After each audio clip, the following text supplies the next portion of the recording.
gallery. Yeah. Cool. So now it says live on Facebook. Good to go. Dr. Alex All right. Vasquez. So such a pleasure to have you, man. Likewise. Yeah, we've been in each other's lives for a while. I discovered you. I mean, you were the first doctor that I started following after my injury, Hmm.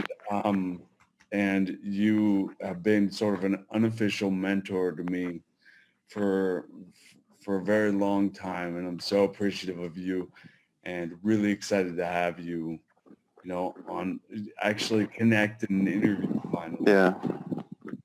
Well, I appreciate your invitation. I know that you and I have tried to contact each other, back and forth a couple times over the years, but like we were just saying, I've moved around a lot and just stayed obviously very busy. So Yeah, right so now you are in Spain, right? That's where you live. yeah, Yeah. and I'm in protective custody right now. Not a bad place to be. Who's Yeah. holding you hostage? Well, right now, the entire global control system, it would appear, because as you know, in my opinion of this is that this is not simply a medical issue that's happening right now. It's obviously got some political components to it. So, Right. but uh, anyway, we may or may not talk more about that. But why don't we talk about like the history you were just asking me about, the book and all the stuff that happened this past week, for Yeah. example. Yeah. Well, all right. First of all, Dr. Vasquez is a doctor of osteopathic medicine, a doctor of naturopathic medicine, and a doctor of chiropractic medicine. He's written over 200 articles in peer-reviewed journals and written, 25 textbooks now? And Yeah, um, probably 35. 35 at I mean, this point. depends on how you do the math, but yeah, a lot. So Dr. Vasquez is one of the most prolific humans I know, and extremely accomplished. And I wanted to get him on to talk about, the COVID-19 situation that we have going on right now, and get some perspective on what it's looking like from his very educated standpoint. So, first of all, I want to ask you, what is a virus? So viruses are just, I mean, they're obviously tiny little structures, right? They're smaller than cells. They're smaller than bacteria. And typically, like I think of viruses as having three components. You've got the genetic material, obviously. So viruses are basically just little capsules of genetic material. Uh, they don't really have the machinery that a mammalian cell would have. Like they don't have mitochondria, and they don't have a lot of mechanisms. They really just have their genetic material, and they have the ability, and maybe sometimes they have some enzymes kind of enclosed within them, but they're mostly genetic material, maybe with a few enzymes. So you got genetic material, you've got some type of capsule, often it's called a capsid, that surrounds the genetic material. And the third part that I think is important to understand about viruses is that they always have some type of structure on the outside, and that functions as kind of a key or a receptor or some way to attach to cells and then enter into them. So viruses can really only function once they've entered into another cell, whether it's a plant or a mammal or a cat or a dog or a human. So they have to enter in, and they can't just walk into any cell. They have to attach, and then some type of molecule has to fit onto the host cell, and then that's how the viruses enter. So it's kind of like the lock and key model or receptor model. So again, genetic material surrounded by a capsule or a capsid is the proper name, and then some type of structure on the outside that allows them to hook on to whatever cell they're trying to enter into. In the case of this coronavirus that we're dealing with in 2020, it has what's called a spike protein on the outside. And that's how these cells attach and then enter into human cells. The spike protein attaches onto a receptor. Probably more than one receptor can receive that spike protein, but the one that gets the most conversation is called ACE2. So that's basically how viruses function. And that's how they enter into cells, and then they hijack the internal machinery of the cell because, like I said, viruses don't have their own machinery. They have to use the machinery of whatever the host is. Mm-hmm. So they enter into the cell, and then they basically take over. It's kind of like a coup d'etat or a dictatorship of the cell.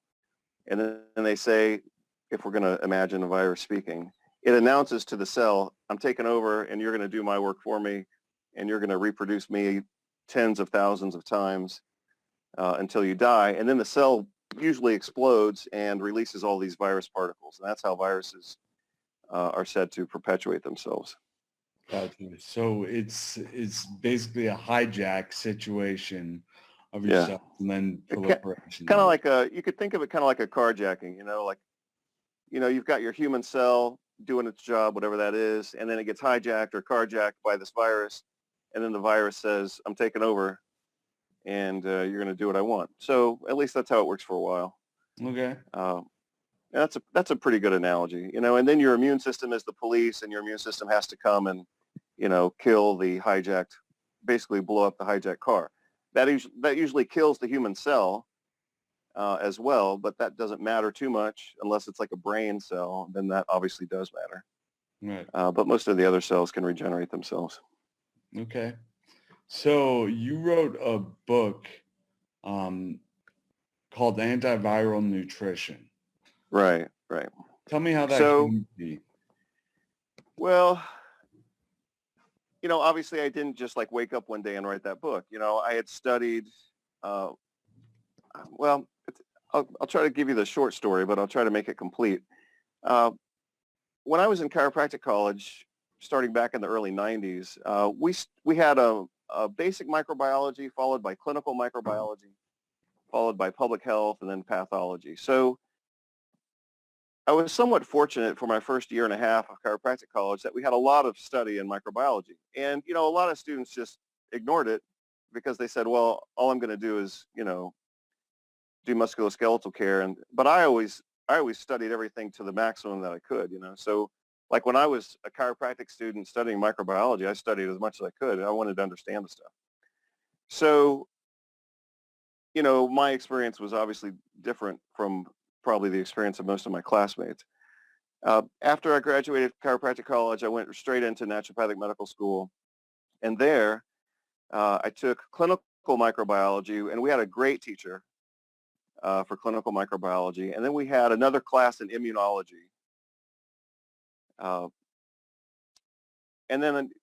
So I got another dose of microbiology and immunology, which was really good because, naturopaths are really focused in on treating infectious diseases and immune disorders. So our study in naturopathic college of microbiology and laboratory medicine and immunology was quite detailed.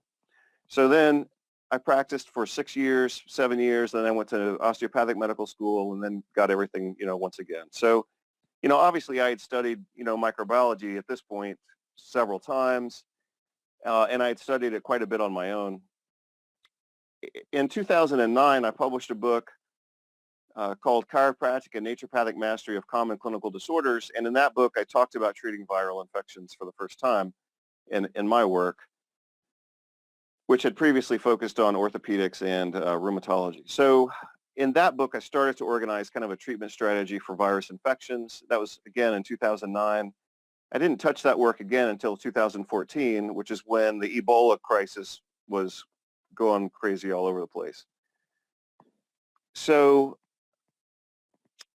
at that time, and with Ebola and acute flaccid paralysis and measles and all the news about all these viral infections, I felt the need to kind of address those concerns by telling the other side of the story, which was never being told at that time. The side of the story that wasn't being told at that time is, obviously the impact that nutrition can have on the prevention of these diseases and the treatment of these diseases. And you'll notice, by the way, that that hasn't changed. In all of the conversation that you see these days about coronavirus and influenza, you never see the official conversation include nutrition, right? Like no one's saying on the news, oh, well, make sure you take your multivitamin supplement. Even if it's a low dose supplement, they should still recommend something.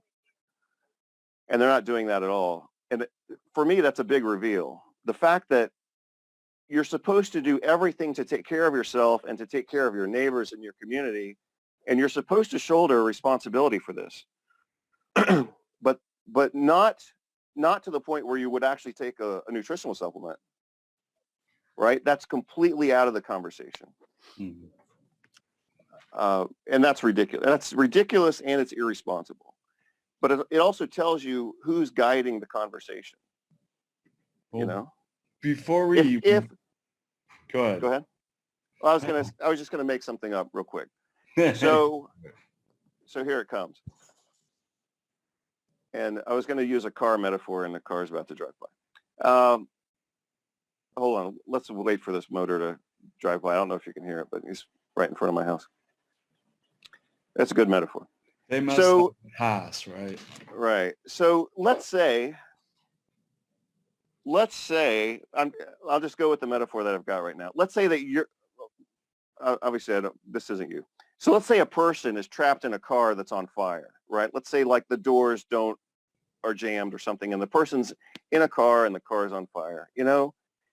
And the official advice for you is to stay in your car, you know, and wait for the official fire department to come rescue you, right? You would immediately see that as stupid. And you would say, well, yeah, my door might be jammed, but I could climb out the window. I don't have to sit around here and wait for your help, you know? I mean, that's a reasonable metaphor, even though I just made it up right now. So why aren't people being educated about how they could empower themselves and roll down their window and climb out of the problem, right? I mean, that would be a reasonable thing if this were legitimate, in my opinion. And I'm not saying it's not legitimate, but certain aspects of this don't add up, you know? So why aren't people being advised about how to treat themselves? So anyway, that's going on now, and it was going on back in 2014. And so I knew I had all this information on viral infections and nutrition. So I said, you know, people need to know about this stuff. Mm-hmm. So that's when I was writing a couple of books at that time anyway. So that's when I refreshed all that information and put it in the book as a separate little book, Antiviral Nutrition.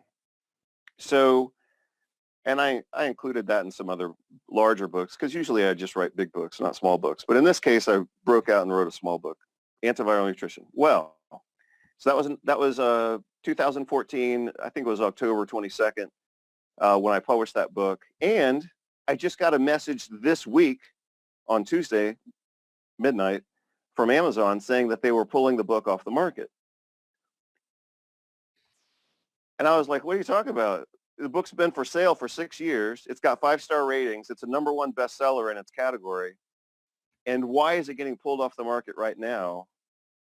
I mean, nothing's changed. And the other thing about that book in particular, I would say it has it has 3 important characteristics, Antiviral Nutrition. One is it's totally based on research. I mean, that's all I do throughout the entire book. Well, I have a few of my own models and conversations, but the therapeutic components are all referenced to research. You know, it's not like I'm telling people to drink some magic tea and, you know, their herpes will go away or something like that. Because herpes viruses are always there. They never disappear. So that's why it's a good example. But my point is I was very scientifically responsible in the book. I mean, it's all citations. It's more than 270 citations. So that's one characteristic of it. The other characteristic is that I wasn't like anti-vaccine. I don't even know if anti-vax was a concern back then, but I guess it was. Otherwise, I wouldn't have addressed it. So I specifically stated in the book, I didn't even talk about vaccines. But I specifically stated in the book, I said, none of this is anti-vaccine. At that time, I didn't care about vaccines, and I still don't care about them. So it was scientifically solid. It wasn't anti-medicine or anything like that. I mean, anybody who really knows me knows I love medicine. Like some of the best experiences I had in my training were like I loved urgent care and emergency medicine. I mean, that's what I probably should have done. Oops. Sorry, I was watching a spider in front of me and he just disappeared. So I don't know if he's on me now or what. So it was science. It wasn't anti-medicine. And I had a third component I was going to say, and it may segue to the first one that I said, and that is the book was responsible. You know, I wasn't promising anybody a cure. The book talks about all of the common virus infections, and obviously I'm not going to write one book with one protocol and say, yeah, this book and this protocol cures everything. I'm not going to do that. Somebody else might do that, but that would be irresponsible. So I was scientifically responsible, I was ethically responsible, and I wasn't anti anything. And so they pulled the book this week. I wrote them back and I said, what's the problem here? You know, this book has been for sale for 6 years. It's got 5-star ratings. I'm a credentialed professional. It's not like I'm making this stuff up. 270 citations. And they said, we've made our decision and we decide what we publish and what we don't, and what we sell and what we don't, and we're not going to sell your book anymore.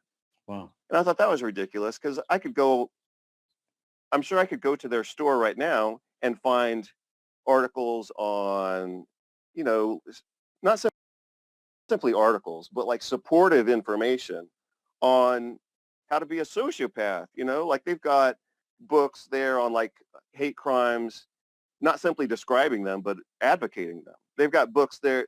They sell books that advocate, you know, hate and racism and pedophilia and all this stuff, but they won't sell a book on nutrition for treating viral infections. Right. I mean, come on. So that was the situation this week.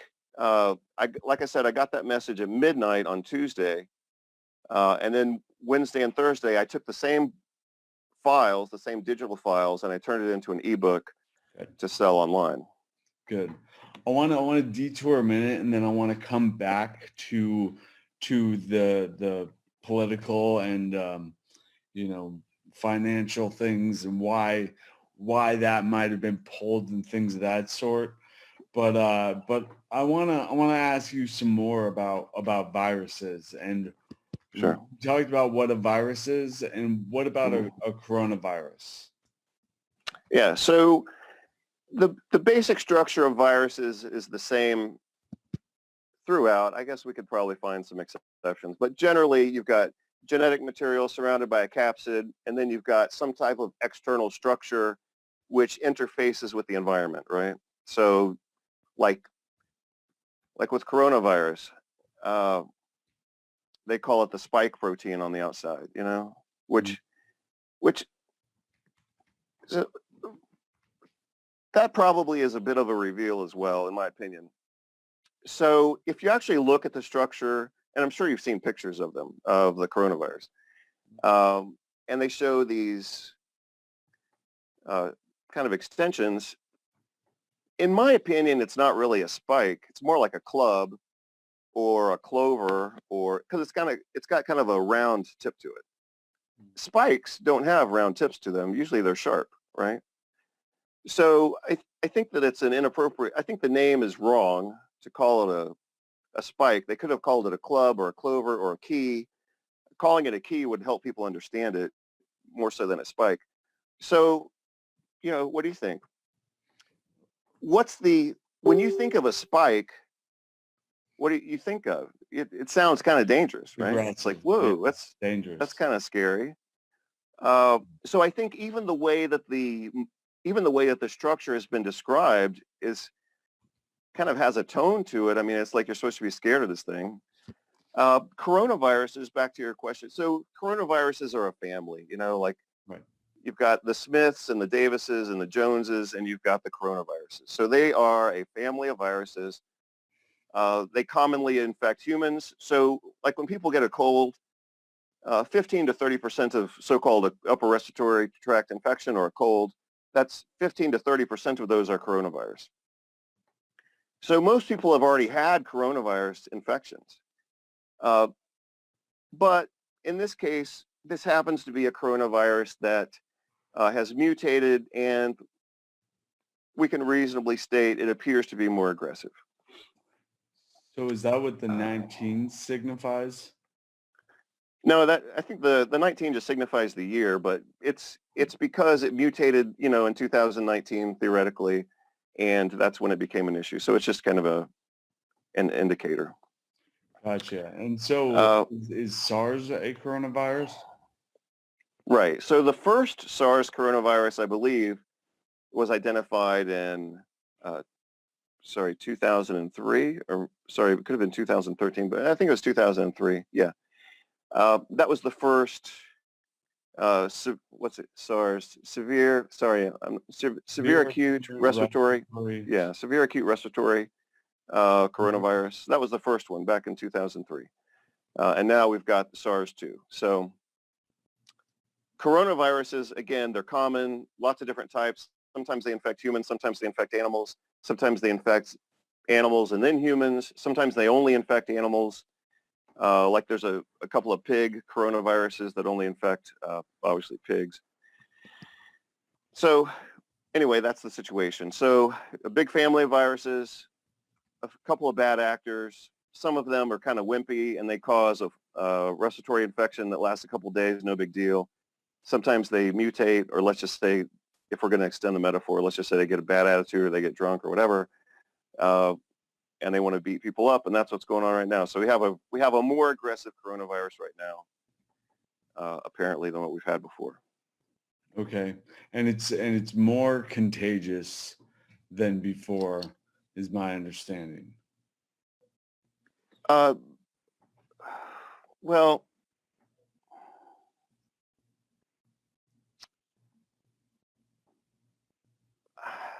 yeah, we could say that. Okay. But obviously, I don't want to say that. So let's say that that's true. Okay. So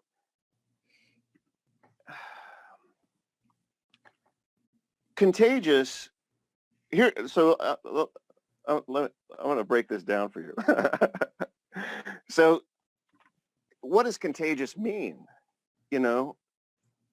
That's what they say, but what does it mean? So the contagious implies, I'm just making this up right now, I've never said this before, but contagious implies a relationship, right? A virus can only be contagious if the host is susceptible. So if we say, here again, Kevin, if we say the virus is more contagious, we're putting all the blame on the virus, and we're giving the virus all the power, right? So for example, like if I like a certain type of music, and for me that music's really contagious, you know what I mean? Like it like totally wakes me up, I totally groove to it, whatever. You could be immune to that. You could say, man, I'm not digging that, right? You know what I mean? Like it's a relationship. Like the virus can't be contagious if the host isn't vulnerable.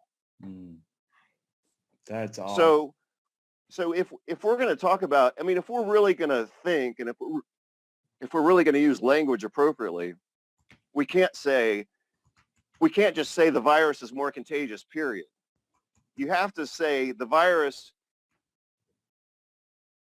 is more contagious among a vulnerable population, Now, if 100% of people are vulnerable to that infection or that acquisition of the virus, then you could say, well, yeah, it's a characteristic of the virus. Human defense has no place in this. There's nothing we can do, and we're just going to die, But that's obviously not the situation. So, is it more contagious? Yeah, it probably is. Maybe it is, But are some people relatively immune to it? Yeah, obviously.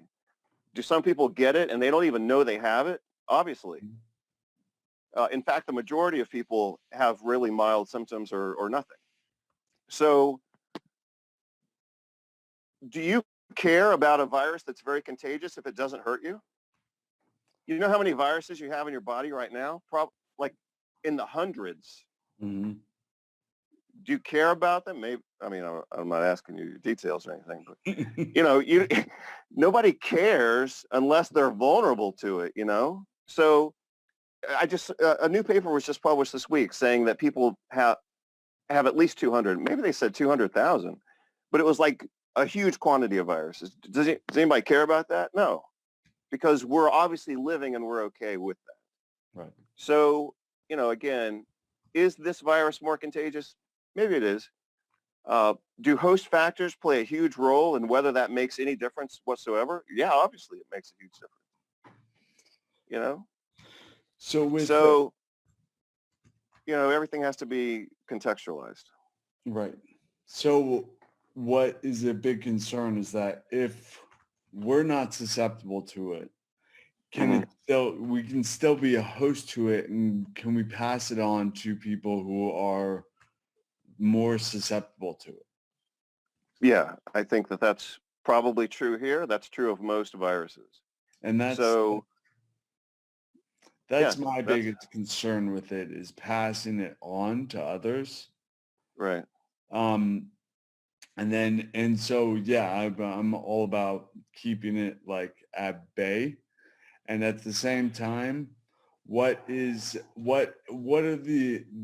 are some extremely drastic measures being taken to do so that have huge implications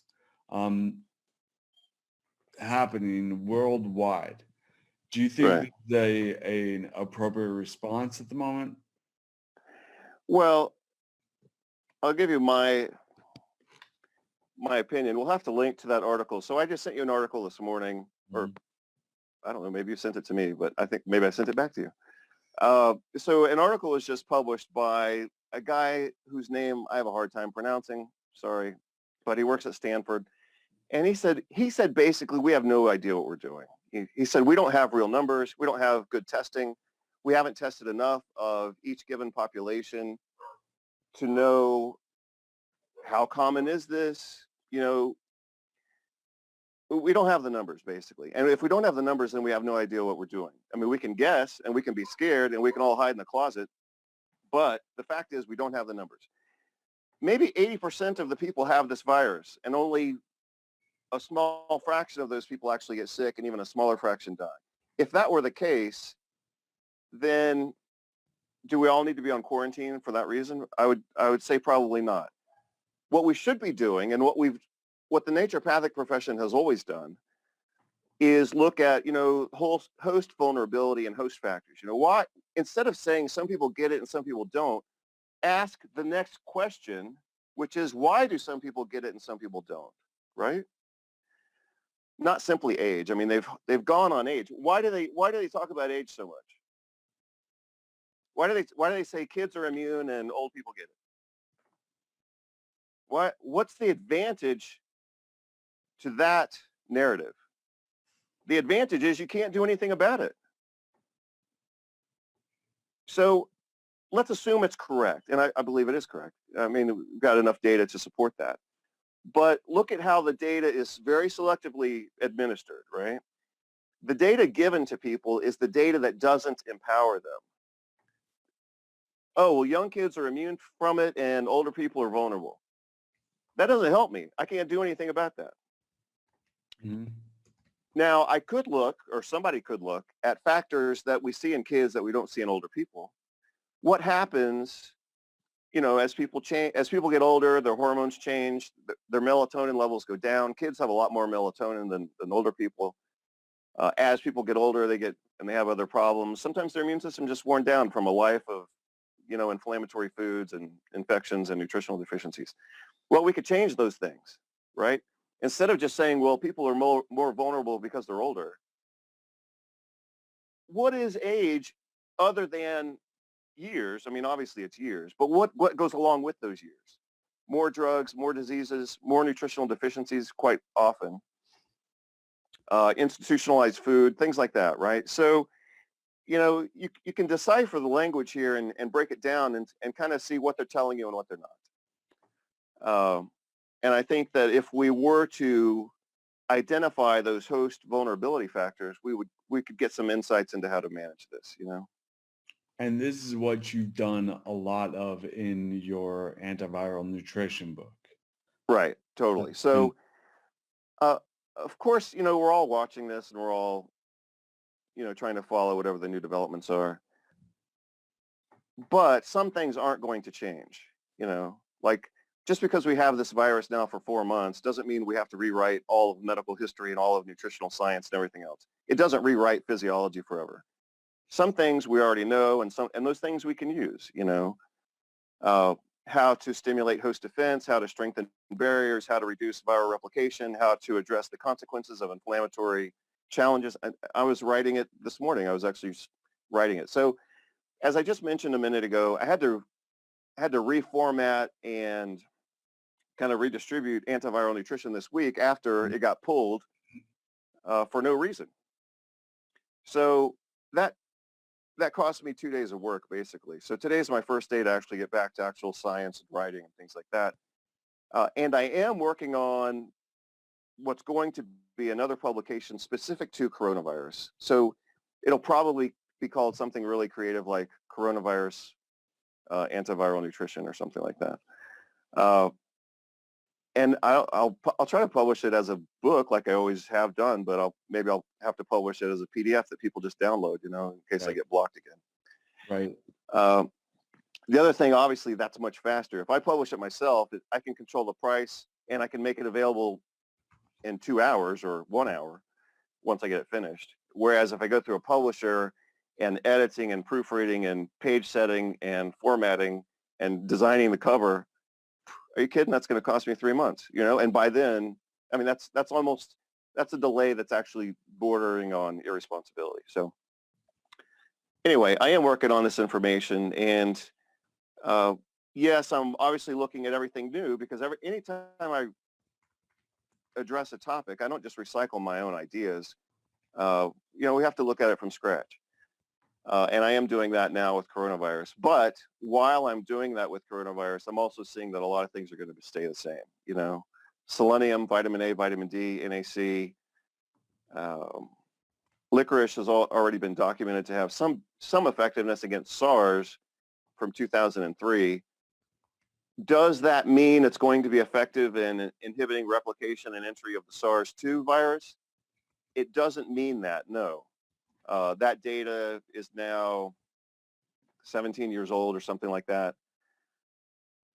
So, we can't say that data that applies to SARS-1 applies to SARS-2. But does it most likely apply? Yeah, it most likely applies, So, saying SARS-1 and SARS-2. This is SARS-2. This is another SARS. So yeah, right. It's just a mutated version of the same previous one. I think they're 82% identical. Okay. So, and I did see that number. I hope I'm quoting it correctly, but they're 82%. 82% that's pretty close identical. to what Dr. Silverman said as well. Yeah. Well, the other thing is,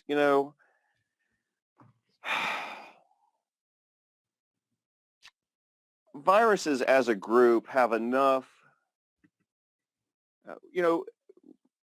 enough similarity that if we can target one, usually we can target its relative with some degree of effectiveness as well.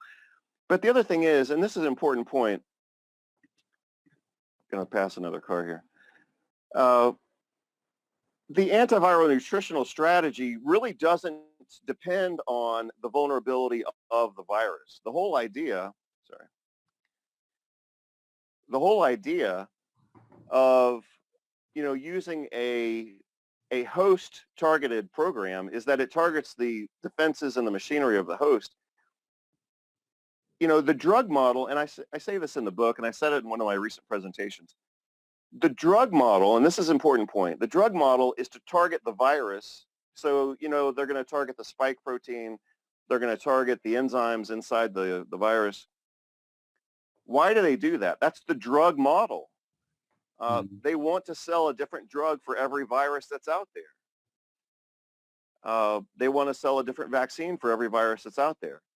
If they were to, if we collectively were to simply strengthen host defense against a lot of these infections, we could probably alleviate or avoid most of them, or certainly mitigate them. And then not be so dependent on antiviral drugs necessarily. And like I said, I'm not anti-medicine. I'm not anti-drug. I love drugs. That's why I loved working in the ER when I did, because somebody comes in with a problem, that's the perfect time to rescue them with drugs. You can keep people's blood pressure up. You can, reduce their inflammation, give them huge doses of steroids. Sometimes that's what people need in emergencies. That's one of the beautiful things about emergency medicine. Yeah. So I'm not saying that we would never use, these antiviral drugs, but we could help them work better if we use nutrition along with them, because then we'd be supporting the host while we're attacking the virus. Perfect. Right now, all they want to do is talk about the virus and leave the host weak. Well, I don't think that's a good strategy. Like anybody could get killed by a chihuahua if they're weak. But if you're strong and you've got good defenses, then that chihuahua becomes irrelevant. Mm-hmm. Right? That was a good metaphor. I'm rocking. You're full of them, man. I'm rocking the metaphor. So what your nutritional antiviral nutrition is about building up the host defense. It's about taking a lot of care of you, your immunity, and your resilience to a infection, a virus, things of that sort. And I just wanted to say that Dr. Vasquez has made this available on his own page. And I think you have really inexpensive right now, right? Yeah, it's like $3. Like $3, yeah. And I'll post that in the comments. Yeah. Thanks. Yeah, at some point, I mean, $3 is pretty cheap. It should be more like $12 or $15 at least. But that's what it is right now. So I'll keep it that way until April probably. All right, my battery's getting low, so I'm gonna have to relocate inside so I can charge. But we can keep talking. What I'm saying is we're building up the host defense instead of trying to attack the virus, which is fine. We can go after the virus as well, but let's build up our immunity. Yeah. And that's where the nutritional protocols come. And this is interesting because your book on nutrition to build up the host defense has been taken off of Amazon without explanation.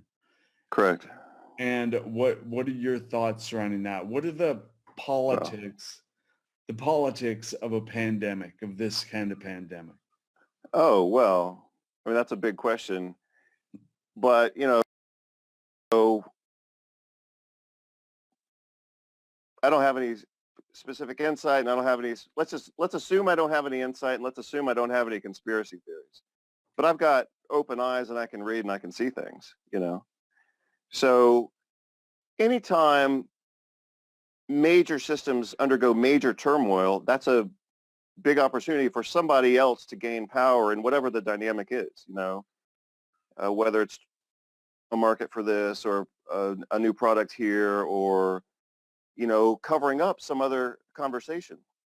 So, we started talking a few minutes ago about the Ebola thing that was going on in 2014. Well, that conversation disappeared immediately after certain governmental elections that took place. So, and you can see this is from Politico. It's not me making it up. But what you see with the conversation in 2014, Politico called it the lie of the year. You saw this huge ramping up of conversation about Ebola, and then it disappeared immediately after these governmental elections. Well, so what does that do? How do people vote when they're scared for their own survival? Do they vote for free education, improved infrastructure, mass transit, time off from school or time off from work? Do they vote for those things, or do they vote for defense, and pharmaceutical subsidies, right? I mean, you can answer that question. I mean, the answer is obvious. So when people are scared, they vote in different patterns. Mm-hmm. And so who benefits from that? You know, the answer to that question is pretty obvious as well. Mm-hmm. And wow, we're in election year. The United States is having an election year. And now, guess what? We've got a big emergency. Well, what do people do when they're scared? They rally around the flag, you know. Conversations get limited, more censorship. I mean, I have to believe that I just got censored this week. I mean, obviously I did. They pulled my antiviral nutrition book from the market during, you know, obviously, you know, arguably the biggest viral pandemic we've had in our lifetimes. I mean, that's not just a coincidence. Mm-hmm. So somebody structured that. So I'm going to go relocate myself so I can get to a charger so my phone doesn't die while we keep talking. So, but anyway, obviously a lot of politics involved. A lot of politics involved, and you know, it's still important to keep it at bay, but clearly there's something things aren't quite adding up, and when things aren't quite adding up, there's a lot of there's a lot of things to explore, and I'm so appreciative that I have the opportunity to speak with people like you, who can really like dissect and look at what's going on, because what happens with people when they're scared is they get in their limbic brains, and when when that's firing, their frontal lobe just shuts off, right? Right. They're not controlled. As if it were working previously, but it's certainly not working now. Precisely. And so taking a look, stepping back, regulating your nervous system, and actually taking a look at what's going on is so important in times like these. Instead of and what I also often see around elections and pandemics, like kind of the same divisive, you know, antagonistic situation. When people just start attacking each other, and it becomes just limbic systems fighting limbic systems. Right. And and that, I think, is part of the politics of a pandemic, is like bringing this into existence, this fighting, battling situation. And the fact is, it is more contagious. Our emotions and our energies and attacks on each other is far more contagious than a virus, even corona. Right.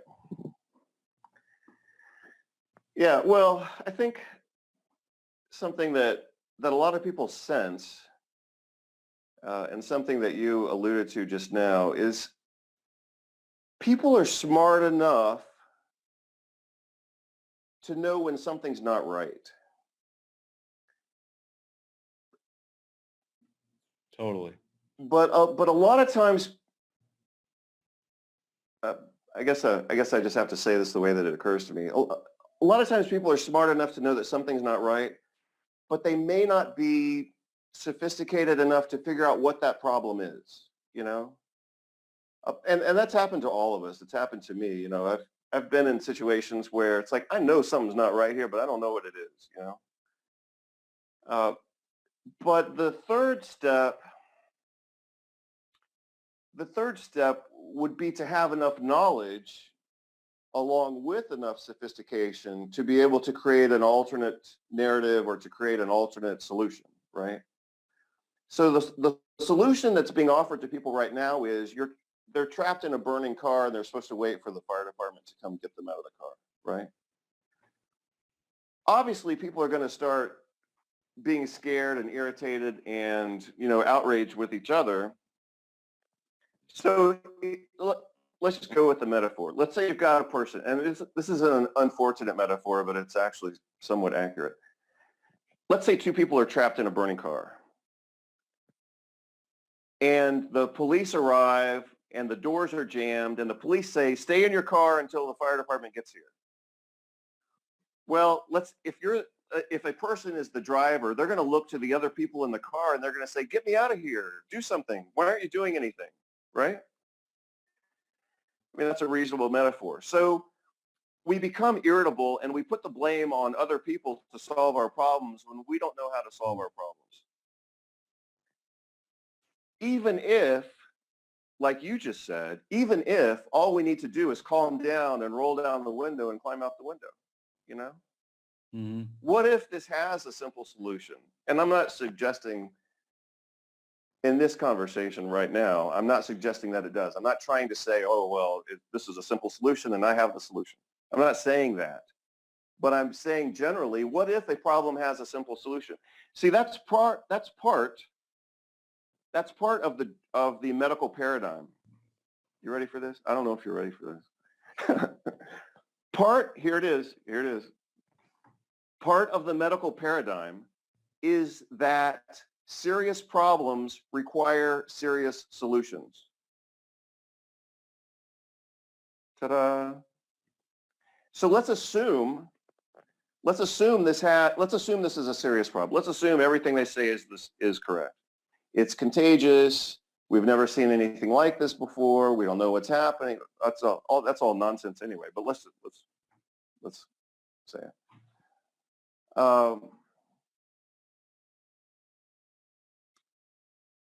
Again, part of the medical paradigm is fear, concern, serious problems require serious measures, right? So cancer is a serious disease. From the medical perspective, it requires serious treatment, which is obviously chemotherapy and radiation. That's about as serious as it gets in the medical world. The idea that a serious solution, I'm going to give you a very good example. It's a good thing you're sitting down. I'm going to give you a good example here in a minute. The idea that a serious problem could have a simple solution is virtually unheard of in medicine, right? So I'm going to go with a good example, and this is not only a good example, it's virtually the perfect example. Mm-hmm. So in China, in many parts of China, the people develop a heart disease called Kashan disease.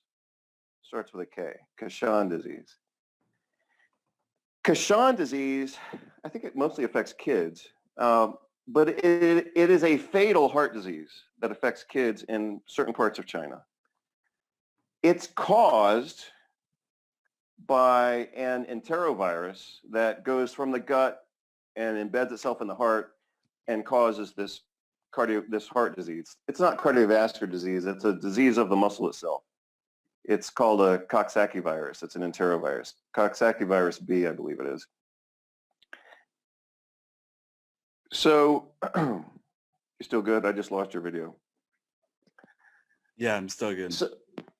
So here we are. We're talking about these kids in China. Again, I believe it's kids. Let's just say people in China susceptible to this heart disease. It destroys the heart muscle. And it's caused by this Coxsackie B virus, okay? It's a mutated Coxsackie B virus. That's a serious problem affecting, let's say, millions of people. What's the solution? What has been defined as the solution to that problem? Nutritional supplementation with selenium. Why? Because the Coxsackie B virus can only become pathologic in this context if it's mutated, and it mutates in a host who is deficient in selenium. And that, of course, only happens if the food and the soil is deficient in selenium, and that's what China is famous for. China, the terrain of China, is famous for being deficient in selenium. That's part of the reason why you see these diseases coming out of China. And I'm not being racist or ethnocentric or whatever. I'm just stating the fact. You can look it up. I'll document it in my book. The terrain of China is deficient in selenium. That makes the population there of humans and animals more vulnerable to viral infections. That's why you see the Asian flu. That's why you see the Hong Kong flu. And that's why you see this new coronavirus from China, right? Wow. So again, what was the problem? The problem was this muscle disease of the heart, cardiomyopathy in China, in the Chinese population. What was the cause of it? A viral infection in the heart. What was the cause of the viral infection? Selenium deficiency. So they started supplementing their population with selenium, and this disease virtually disappeared. Yeah. Also, for people who have the heart disease, Cachon disease, treating them directly with selenium alleviates the heart disease. So it's not only for prevention, but it's also for treatment. So yeah, right? How's that for? That's the lie that many people believe for just about everything. The size of the problem is proportional to the size of the solution or the complexity of the solution. And that's not the case. It's almost never the case. The solution you just boom. But so let's say let's go with a quick metaphor. Another one. I'm gonna bust out another quick metaphor. So let's say you've got a leak in your roof, right? You call a contractor and you say, hey man, I need emergency help. It's 2:00 in the morning. I'll pay you extra if you come over here and fix this leak, right? And the contractor shows up and he says, he or she, and says, you need a whole new roof. I got to replace this roof. I'm going to have to get overtime, extra crew here. We're going to have to replace this roof. We're going to start immediately. We're going to save you from this problem. We're going to be here on the job in the next hour. It's going to cost you about $30,000, but we're going to save this. We're going to save your house. If you don't fix the roof right now, your whole house is going to get ruined, right? Well, that's the model of a big problem needs a big solution, right? The other model is you could get up on your roof and replace one tile and silicone that thing in for $2 and you got a solution, right? So, we all have to be careful when we're offered solutions that are very heroic, because I'm sure, part of this is like archetypal, right? From a Carl Jung standpoint. Like we all have a little kid in all of us, right? Part of us wants to be rescued and fixed. Part of us wants to be redeemed. Part of us wants to be detoxified. Part of us wants to be, recovered. So anytime we perceive a problem in our world, we'd be sure as hell happy to have somebody else fix that for us, But another approach, and sometimes we need external help. I'm not saying that we don't, but sometimes we can empower ourselves to solve our own problems. This is the entire point of what I'm doing these perspective series on, is to help people to empower themselves during this time where it's like there's the entourage of fear-based I want to say marketing, but that's not the word. Fear-based perpetuation of fear, essentially. And in times like this, it's very disempowering, because what is fear? Fear is uncertainty about what's going to happen, and it is feeling out of control. And as you and I have talked about, fear is a very profitable place. If you're scared, your roof's going to collapse. You're going to fork over the, $30,000 to fix it. Right. And people act on they act from that place, from that fear space. Right. And, we could spend all day on that topic, because people are programmed from a very young age in just about all cultures. They're programmed to be dependent, to feel insecure, to feel like they're defective and they need external solution. So, that's part of the cultural programming that people get internationally. So, people at some point have to decide how much of that they want to carry throughout their lives, you know? Yeah. So another thing, again, I'm not saying, I'm speaking generally, and therefore what I'm saying may or may not apply to certain situations. But I do remember a book that I read many years ago. Actually, it was 1997. And one of the lines in the book was, for a prey to be vulnerable to a predator, the prey has to agree to take on the role of the prey, you know. And in some cases that's true, and in some cases maybe it does or doesn't apply, you know. I mean, all metaphors either apply or don't to specific situations. But you can still see some truth in that, right? If someone's in an abusive relationship, they've chosen to stay in that abusive relationship. And at some point they can choose to leave. Mm-hmm. Whether that's a romantic relationship or a friendship that's toxic, or a worker-employee relationship. But to remain in a disempowered position in any power dynamic is a choice. It's not an absolute choice in all situations, you know. So if the military shows up at your house and decide that if a person wakes up one day and they've got the military police outside their house and they get executed, yeah, they probably didn't have a lot of options there, you know. So again, I'm not saying that all these solutions have or all these metaphors apply to all situations, but I am saying that a lot of times, you know, we can empower ourselves, and maybe we're not omnipotent, we're not all powerful just because we empower ourselves. I mean, it's not like people go from being victim to, you know, superhuman all of a sudden. But we can go from being victim to, you know, a bit more empowered and then a bit more autonomous, and that doesn't make us superheroes. It just means we have more options. And again, going back to the theme that we're focusing on today with viral infections, you know, if people are ignorant, and we're all ignorant, ignorant and stupid are two of my favorite words.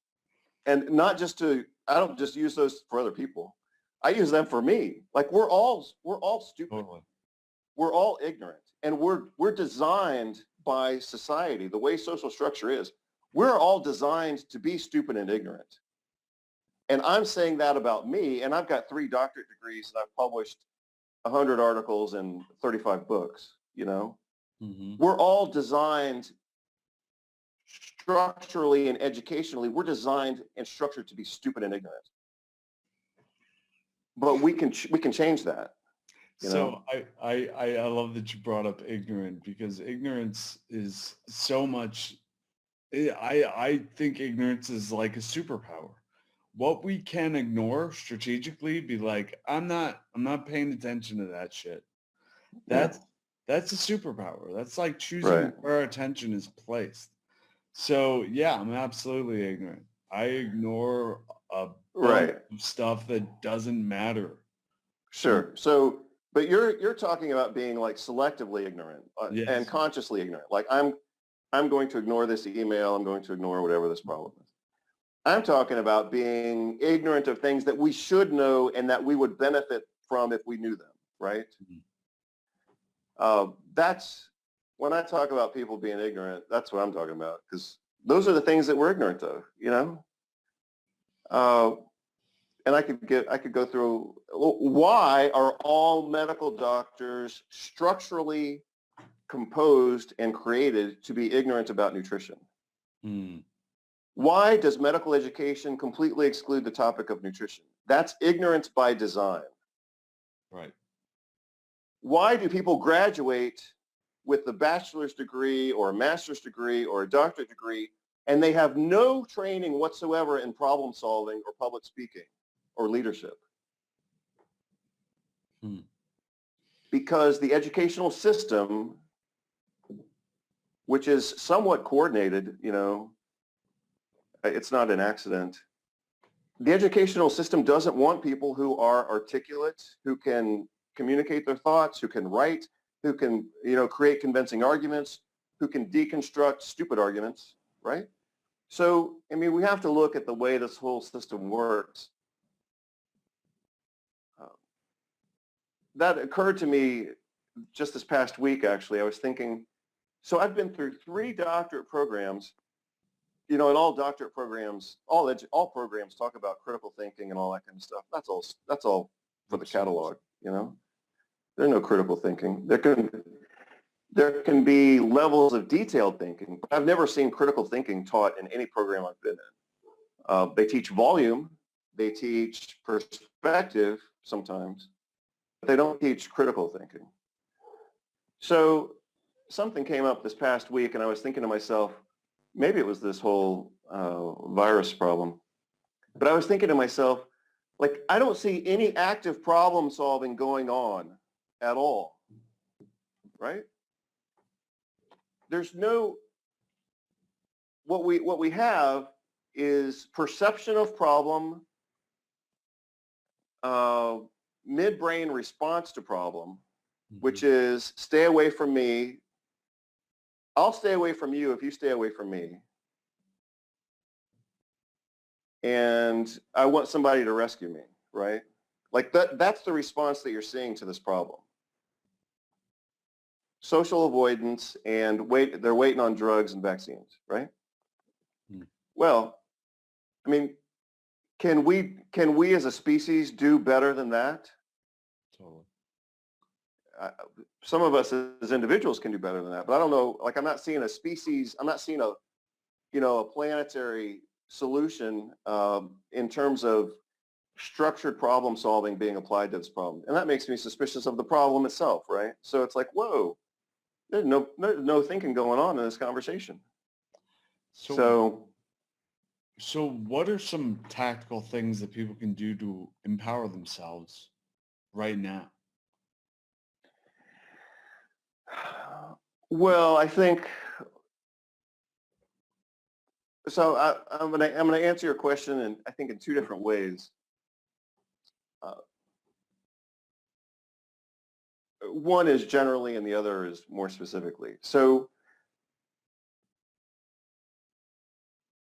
anytime we're presented, or we encounter, or we discover a problem, the first step is always identifying and defining the problem, characterizing the problem. What is this problem? So whether it's a leaky roof that we talked about before, or somebody's trapped in their car and they can't get out, or they got an infection, we have to have some awareness of what the problem is. So step number 1 is define the problem as best we can. Step number 2, this is a little bit elementary. It's not even academic, but I'm going to say it anyway because it does apply to the situation. Step number 2, after identifying the nature of the problem and the perceived consequence of the problem, step number 2 is identify all the possible solutions, right? And then put those solutions in a hierarchical order of availability, effectiveness, and safety, and then determine which of those are appropriate for use in the situation based on logistics and whatever, right? Identify the problem, create a buffet or a catalog of solutions, and then step number 3 is implement solutions. With the current situation, we haven't even gone to step 2 yet. We haven't even identified what the possible solutions are to this problem. But we're already implementing the ones that are most basic and most disempowering, right? Mm-hmm. Well, if that's what you accept, then that's what you get, Right. So going back, that was my general answer to your question. What could people do about this situation that we're in? I actually like social distancing. I use it as a lifestyle. So I'm okay. It's like I'm home. Now, but I have the social and cultural luxury of being able to stay home and having a home to stay in, for one thing. Yeah. And, that was also by design. We moved out of the big city a couple of years ago because we thought, things are getting weird.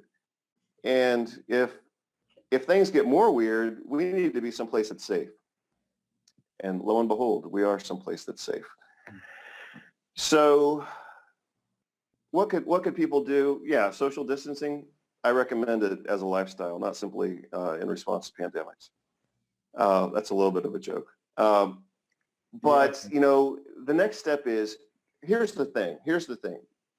Let's go back to geography, or not geography, geometry. You know, I think I studied that when I was 14 or 15 years old. One of the only things beneficial to learning anything about math, you know, beyond basic math, is when we have to solve equations that have two variables, right? If you have an equation that has two variables, you're going to have a hell of a hard time figuring out the solution, right? But if you have an equation that has one variable, usually you can figure out. You just look at it and you run the thing backwards and sideways and you figure it out, right? In this case, here's my point. In this case, we've got an equation that has two variables. And we cannot solve that equation because we don't know what x is and we don't know what y is yet. With more time, we're going to figure out what x is. Let's just say x is the virus in this conversation. In more time, they'll do more tests, they'll do more studies, we'll be able to characterize this virus, we'll be able to say, oh yeah, man, it's really contagious. But again, like I said, contagious, you can't read the word or say the word contagious without respecting the fact that it represents a relationship. So nobody, no intelligent person, if I can go that far with it, no intelligent person who really is trying to talk about this and communicate, no one can say that X is contagious or whatever. I mean, we can kind of say that in some senses.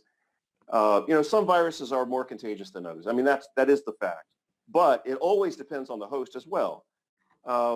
AIDS, for example, isn't really very contagious, thankfully.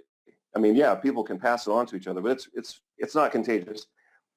It's not radically, let's say, contagious. Hepatitis C is very contagious. Measles is very contagious. So those are viruses that typically win the battle. They have a good chance of getting in and starting an infection.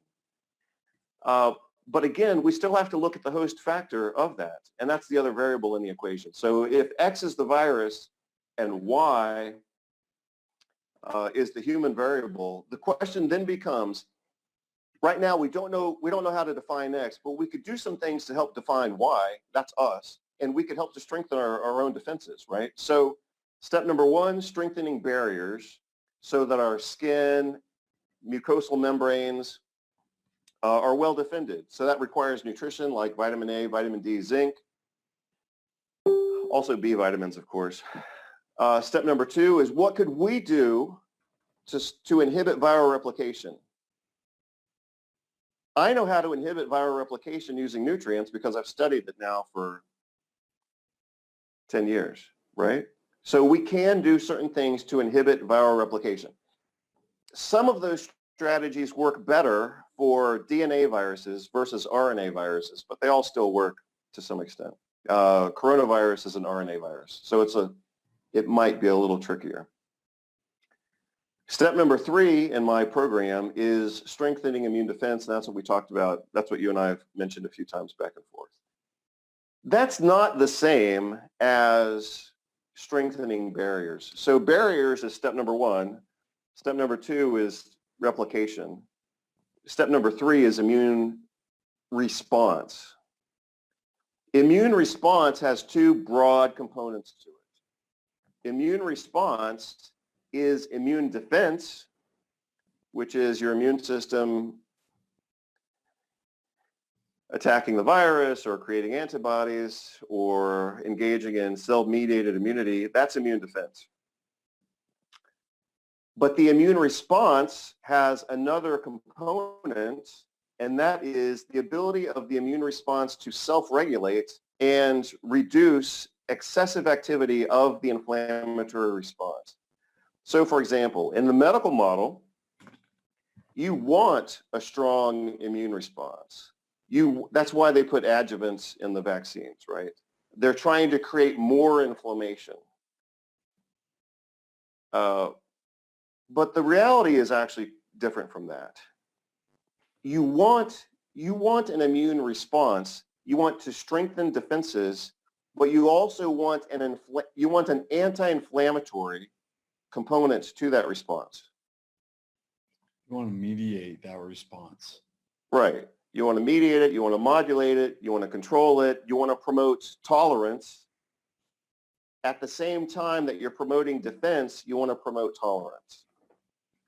Well, shazam, that's what we can do with nutrition that we can't do with drugs. So for example, vitamin A strengthens defenses, but it also promotes tolerance.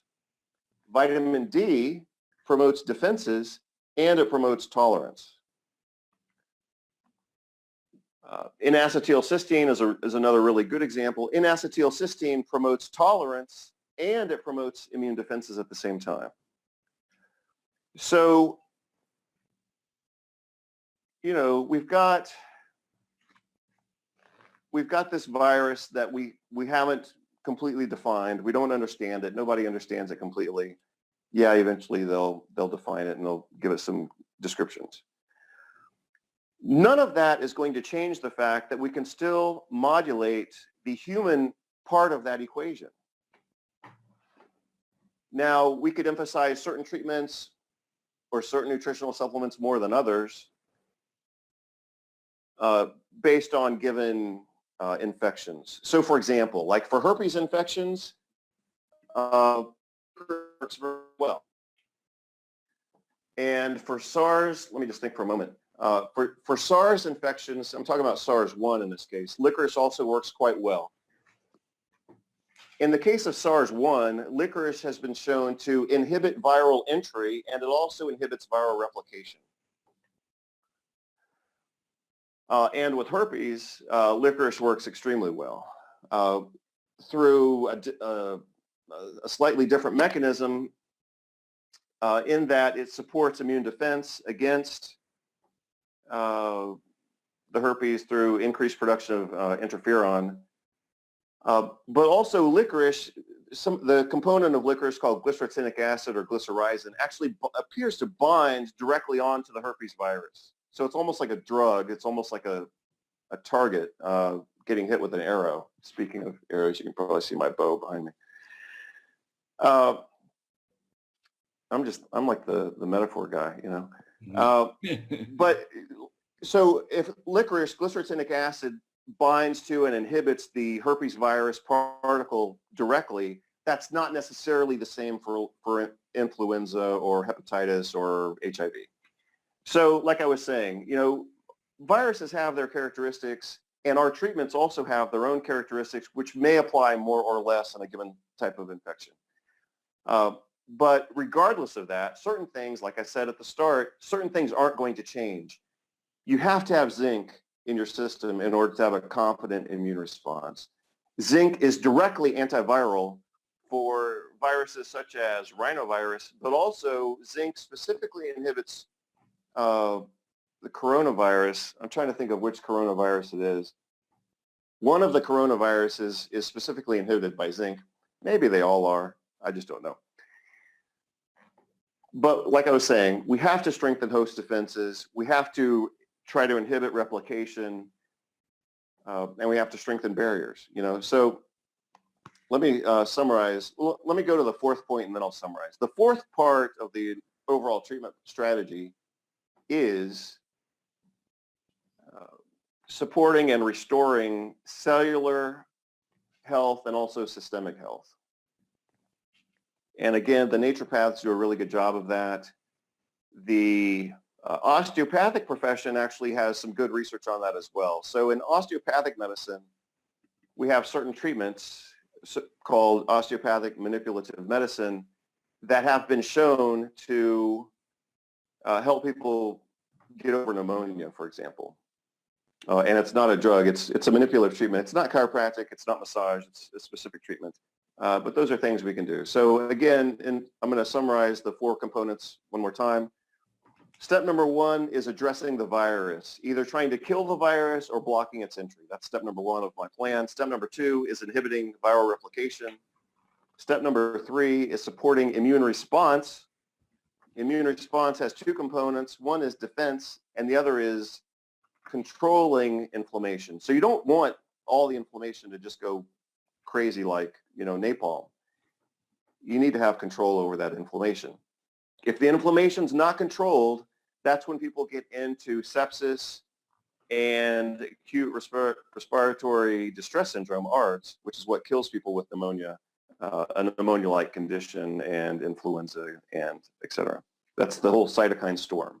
Mm-hmm. You don't want a cytokine storm. You need to have some control over this inflammatory process. And nutrients can help provide that balance. Right. That's the modulation of the immune response. Right. And then step number 4 is supporting cellular machinery like mitochondrial function, which I've also written on, and lymphatic flow and vagal tone and stuff like that. I'm sure all your people know about vagal tone. So, those are things we can do. We can do them right now. We can do them safely. We've got good evidence to support it.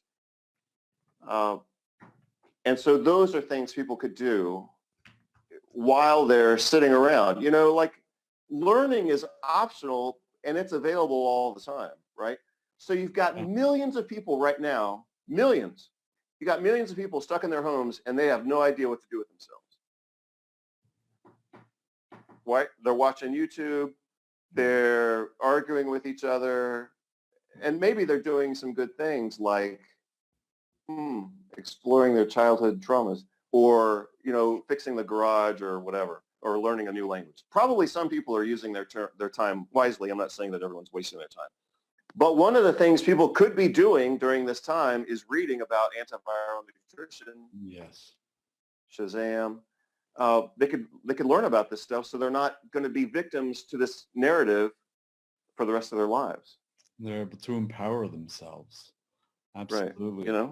And that's what I really, that was what drew me to you to begin with. Was I was in a place where I was relearning how to eat and walk. My left hand was flexed inward, Right.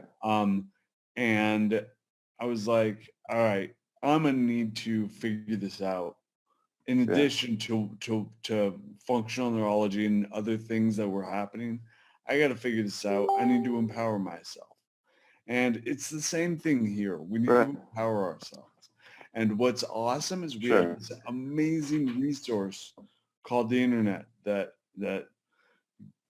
can bring us really brilliant things. And I love that I found you and found your writing, and clearly you make your concepts understandable with enormous amount of metaphors. You're the metaphor king right now, and I'm busting them out. You're just killing it, and I'm just so appreciative. So just to recap, number 1, prevent the virus from getting in, which is building up our barriers, our gut barrier, skin barrier, our lung barriers. Right. And so there's a nutritional component to that for sure. Yeah, absolutely. So, if you're trying to prevent this virus from getting into, social distancing, hand washing, that's part of it. Yeah, and those are reasonable parts of it. If you can disinfect certain surfaces, that's great. And if you can strengthen the barriers, like you were just saying, to block so let's say you're walking down the street and somebody sneezes on you and you've got the virus in your mouth or in your nose. If you have strong barriers and if you have certain non-specific immune defenses on those barriers, then you're less likely to get the infection. So part of that barrier defense they're called antimicrobial peptides. And your body can only make antimicrobial peptides if you have enough vitamin D. So all of these institutionalized elderly patients who are vulnerable to this infection, 90% of them are vitamin D deficient. Of course they're going to be vulnerable to this infection. They're all institutionalized. They live indoors, at least in some countries they get out and get some sunshine. But in the United States, I've never seen that. And I've done some work in like geriatric, so-called old people's homes, retirement facilities, whatever you want to call it. Like they have no system for getting people vitamins, let alone sunshine. So anyway, virtually 100% of those people are vitamin D deficient. If they're vitamin D deficient, they're not going to create antimicrobial peptides, and that's going to make them more susceptible to this problem. Mm. Well, we can either let that go as it is, or we can fix it. Right. We can supplement with vitamin D, or we can go outside, or both. Right. And we're also talking about the immune system regulating, having it turn on and having it mitigate itself, and building up our cellular and systemic health, so our mitochondria, things of that sort. And this all points back to nutrition. And we're talking about vitamin A, how that amps up, it strengthens our immune system and it regulates our immune system. Vitamin D, same thing. N-acetylcysteine, and these all produce that. Oh, and also licorice, zinc, and selenium are 3 things as well. Mm-hmm. Am I missing anything? No, those are good, but, well, I mean, yeah, you're missing. There are other things we could do. Sometimes drugs, some drugs have been shown to be effective, like against Ebola, for example, and a lot of other nutrients, and then a lot of other herbs like silymarin and lemon balm and things like that. But, and I discussed just about all the important things in my book. But we have to talk about risk too. We can't just be Pollyannic about this. We can't just say, oh, well, nutrition's going to save the day, even though it probably could if it were used strategically. So let me just very briefly talk about risk involved with some of these nutritional treatments. And the 2 that we really have to talk about to have a responsible conversation, we have to talk about the risk of vitamin A, and we have to talk about the risk of licorice. So vitamin A is one of the only nutrients that really has risk associated with consuming, kind of a therapeutic dose. So I'll try to say that quick. My phone is getting really hot, so I'm kind of getting nervous here. I don't know if my phone's going to blow up or something. But the risk of vitamin A is that it can be toxic to the liver mostly, and then have some other consequences as well. So you have to be careful with vitamin A toxicity. You have to know how to dose it correctly. You have to know what to look out for in terms of toxicity. So I'll talk about dosing just a little bit, but I'll talk about toxicity. So let's just say this. As a general rule, people should not supplement with vitamin A at high doses, not for more than a week. So, for example, when I was treating patients on a more regular basis, I learned through experience that I had to tell people, you're sick now, you're doing this nutritional program now, but you're not going to do this program forever, even though in some cases they might. But if people are going to use high-dose vitamin A, they need to limit that to 5 or 7 days, maybe 10 days. The toxicity of vitamin A looks like bone pain, head pain or headache, dry skin, chapped lips, and then some other abnormalities on laboratory tests. But people have to be aware of the toxicity of vitamin A. And some people get toxic with vitamin A starting at 25,000 international units, and that's a pretty low dose. So again, people have to be aware of that. And the other thing is with licorice. With licorice, a glass or a cup of licorice tea is a therapeutic dose of licorice. And it looks like this. This is licorice tea. So this is licorice root. steeped with hot water for 10 minutes or whatever, and then it creates this yellow, amber colored beverage. And that's what licorice tea looks like. A cup of licorice tea is a therapeutic dose of glycyrrhizin. It's about 32 milligrams of glycyrrhizin. And for some people, that can also be a toxic dose if they were to consume that for more than 2 weeks. So the consequence of licorice, or the side effects of licorice, sometimes it's a benefit, but the consequence of licorice, let's say, is that it can cause potassium depletion and it can cause hypertension. So again, you and I could talk about licorice. We can talk about licorice inhibiting viruses and blocking SARS replication and blocking herpes viruses, et cetera. All that's true, but that doesn't mean we can live off of licorice, Licorice, if consumed in excess, can cause potassium depletion and it can cause hypertension. And that's true of the root, which I use to make a tea, but it's also true of licorice candy. So if people can get toxic from licorice by consuming licorice candy as well. So, the cliche of everything in moderation. And sometimes people get hurt by these things, and sometimes people get lucky. Like I went through a period of my life about 23 years ago, and I was drinking licorice tea every day because I had adrenal failure, and I was drinking licorice tea every day, and I didn't have any problems with it, but I could have had problems with it because I was drinking a lot of very strong licorice tea, and so I got lucky, and some people don't get lucky, So with vitamin A, you have to be careful. With licorice, you have to be careful. Most of the other things, I don't think are too bad. Right. Zinc and copper. What about copper? So when people consume a lot of zinc in the form usually of nutritional supplements, unless they're eating raw oysters every day, if you start getting into the range of zinc, like 50 milligrams a day or so, that could and quite likely will begin to impair the absorption of copper. So, if you're above 30 milligrams or 50 milligrams per day of zinc, you probably should take some extra copper, somewhere between 2 to 4 milligrams.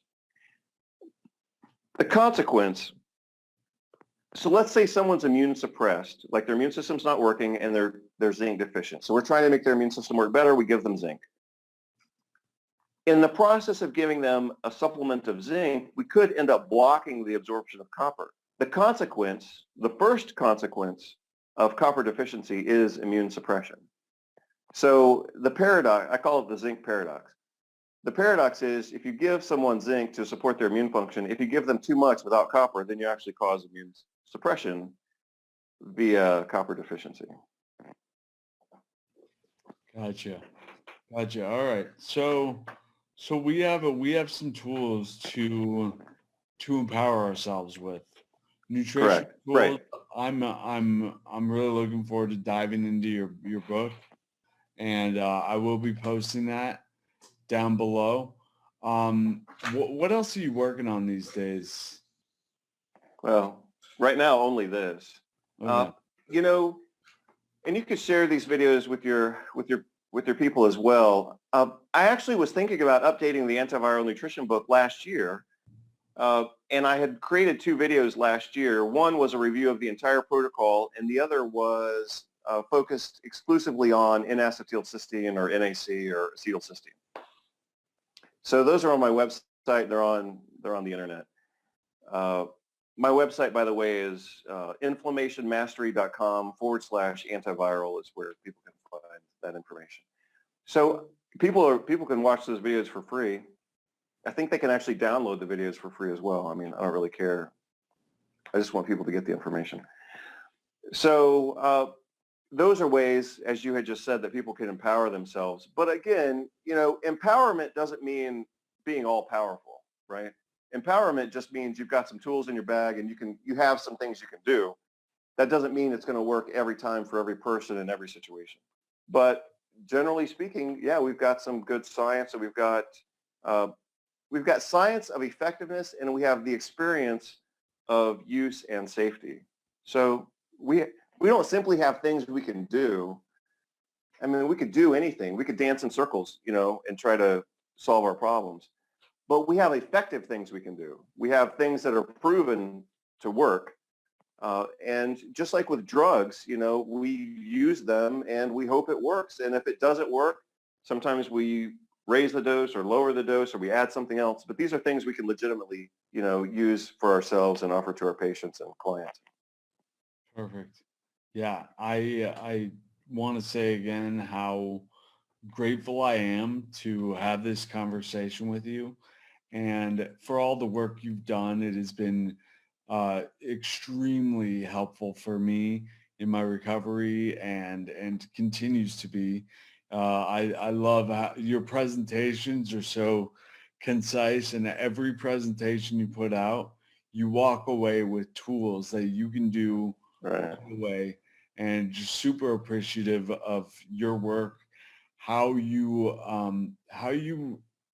really evolve medicine in so many ways and evolve the practices of so many others. Like, your reach is exponential, and it is such a pleasure to have you. Thanks for the invitation. I'm glad I'm on a personal level. I'm glad you and I finally got to talk. Yeah. It's been a while, since obviously I saw you in 2013, and then I saw you again last year. Yes. But even in those situations, we didn't have a lot of time. Real quick, let me tell the story of 2013. I Right. had been doing some research. I had seen that changing my nutrition helped. So I was like, whoa, Right. what's this functional medicine stuff about?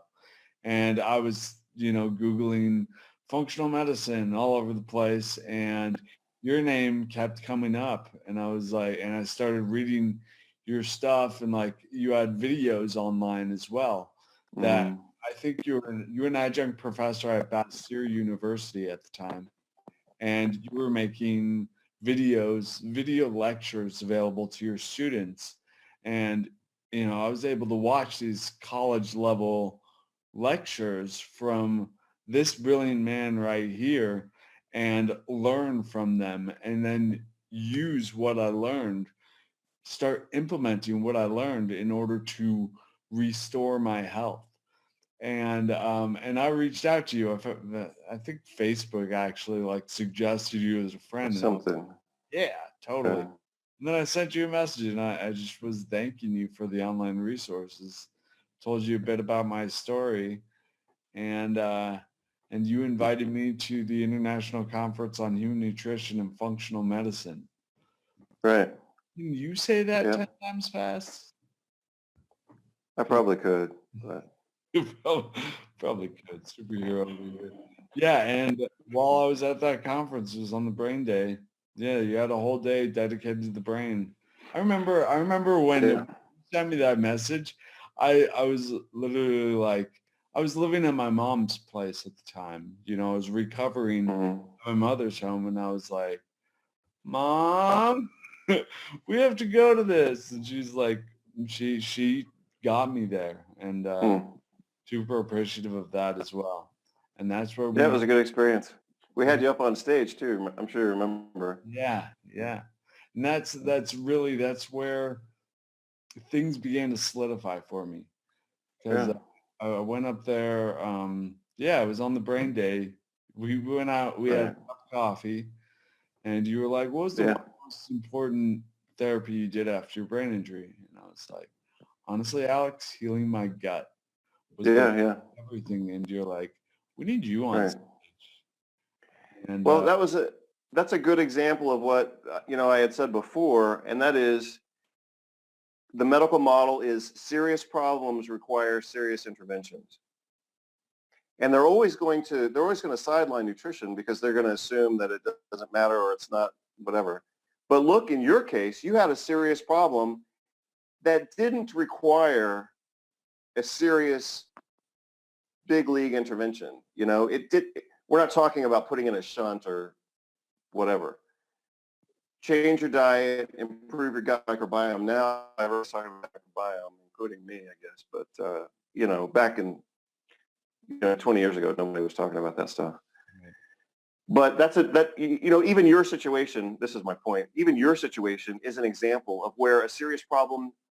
Sure, of course, you needed some serious interventions at the time, but later, what you needed were things that weren't quite so serious. And you know, come on, like life doesn't have to be so dramatic all the time, right? Like, do we really have to, like, the medical profession is the biggest like drama queen in the world in terms of playing this role of victim and savior and persecutor at the same time. So something, maybe I'll add this to the video later, but something called the Karpman drama triangle. And the three components of that are, you have to have a victim, you have to have a hero, and you have to have a persecutor, or the person who's doing the damage, right?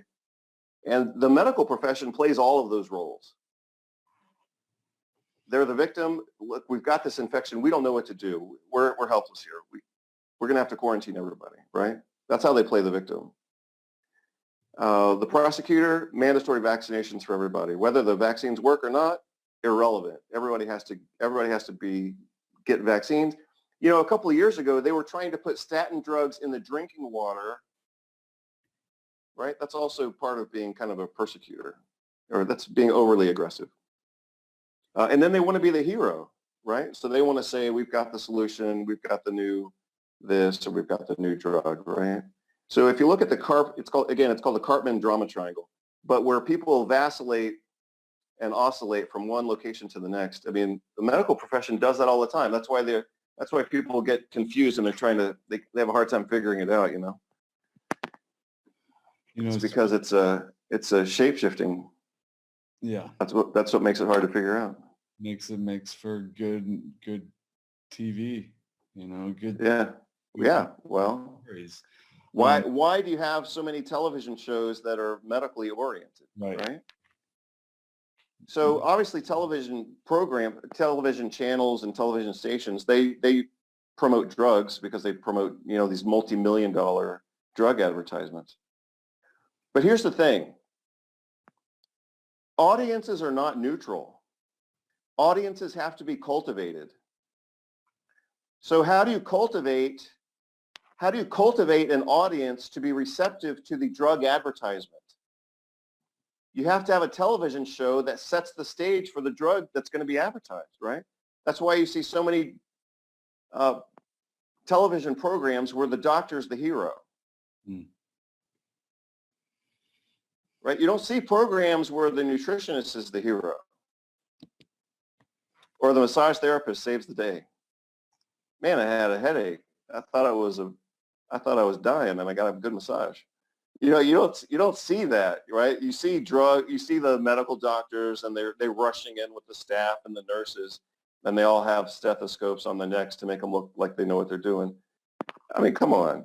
It's a setup. They're trying to condition and cultivate and manicure or groom the audience so that they'll be receptive to the drug message, you know. So this is a system-wide thing, and we're all exposed to it from the times we're kids, you know.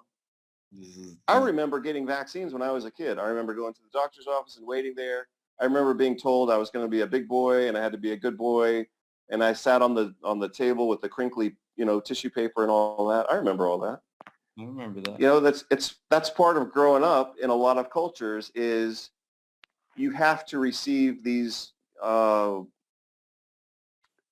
official, I lost the word because I'm a little bit hungry right now, but you have to receive these certain rites of passage, and vaccination for kids is a rite of passage. That's part of growing up in the dominant culture, you know? So actually, I wanted to touch on this. I was recently informed that Denmark passed a law that allows their government to inject everybody with the COVID vaccine. You know, I'm not sure whether it's when it's available or or whatever, but it's mandatory. They're able to inject everybody. Yeah, well, And, there you and go. I was thinking about the politics of a pandemic, how this sets the stage to where everybody is in a place where they're like, yeah, make vaccines mandatory, like, because they're in their limbic brain. And I see that that potential on the horizon as well. Yeah. Some people would argue that that's what the entire theme of this event is. Mm-hmm. You know? That's what. But again, that goes back. I can have this conversation. It doesn't mean I'm being anti-vaccine. I could have this conversation on any topic, whether it's cars or gasoline dependence or whatever. What we're talking about here is being cultured in a certain way to be dependent on whatever the dominant power structure is. So we're all set up for that from the times we're kids, regardless of vaccines or anything else. We are conditioned to be dependent, insecure from a young age. Your reception's pretty choppy. I understood you, and I totally agree. That's how we're often conditioned, and this is again where the empowerment comes from, and thank you for the tools for empowerment. We have the abilities. Let's empower ourselves. Yeah. So, we have to overcome that social conditioning to be able to do so. But, we have lots of different ways to do so. And one of them is reading and learning, and especially, learning about our own psyches, but also learning about specific topics, Yes. No one can be empowered and ignorant of facts at the same time, right? People can be egotistic and they can be arrogant and they can be confident, right? But it's a false confidence. True confidence,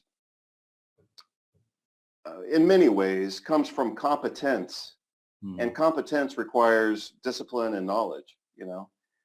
People don't become knowledgeable by sitting around doing nothing. It takes effort. At least, like, in the example that you gave, at least watch videos that are educational, and maybe even read a book that's complicated every once in a while. Start reading peer-reviewed research, or read Dr. Vasquez's book, $3. Get that. Yeah. Night of these times.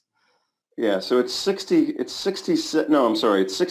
pages of specific to antiviral. And then I added a lot of other information because it's a PDF document. So I could add other documents on top of the original for more information and videos and hyperlinks and downloads and things like that. So and it has links to a bunch of videos and all of that. Yeah. Yeah. So well, good. Thank you so much. Thank you for your work, and we'll get through this pandemic and hopefully not. Right. I mean, we've had many in the past. Let's we can move through this one as well. What's interesting about this one is we have the internet in such a heightened state right now. So right. Go ahead. I just we had a little bit of right when you were talking about, I think you said Denmark was mandating the vaccine or something like that. I think we had a weak signal for those few seconds. So I just want to address that since you brought it up. The two components to that. One is, do we really want to give the government the right to enforce medicalization of healthy people? I think that's a question. I'm not going to pick a side on this. I'm just going to say that's a big deal, But the other thing is the vaccine itself, is the vaccine safe and effective? That's going to be pretty hard to prove because they are already skipping, the animal studies. They've gone right from development to clinical trials. They haven't done any, they skipped, according to some news, the news I've seen, they skipped the animal trials. They're going to skip the little bit of safety that they do for these things. So I think everybody is aware of the fact, and this was just published in one of the Nature journals, I believe. Everyone's aware of the fact that the potential for this vaccine to get released onto the market without sufficient safety studies is huge. And so that's a concern. If they were to make one that's safe and effective, yeah, people who want to use it should be able to use it. Just because something is safe and effective doesn't mean it should be forced on me, Like carrots are safe and effective. Does that mean I have the right to force you to eat them? No. I love that. That was a good analogy. That was that could be my last analogy for the day. With that analogy, we'll Right. call it. Thank you so much. Thank you so much, Dr. Vasquez. When are you coming to the States again? Right now, the flights are blocked, so let's just leave it at that. That's a good point. That's a good point. We'll come back to that question when the storm passes. Yeah. Very well. Friend. Okay. Nice chatting with you. It's great chatting with you as well. And to all of y'all, thank you for sticking around.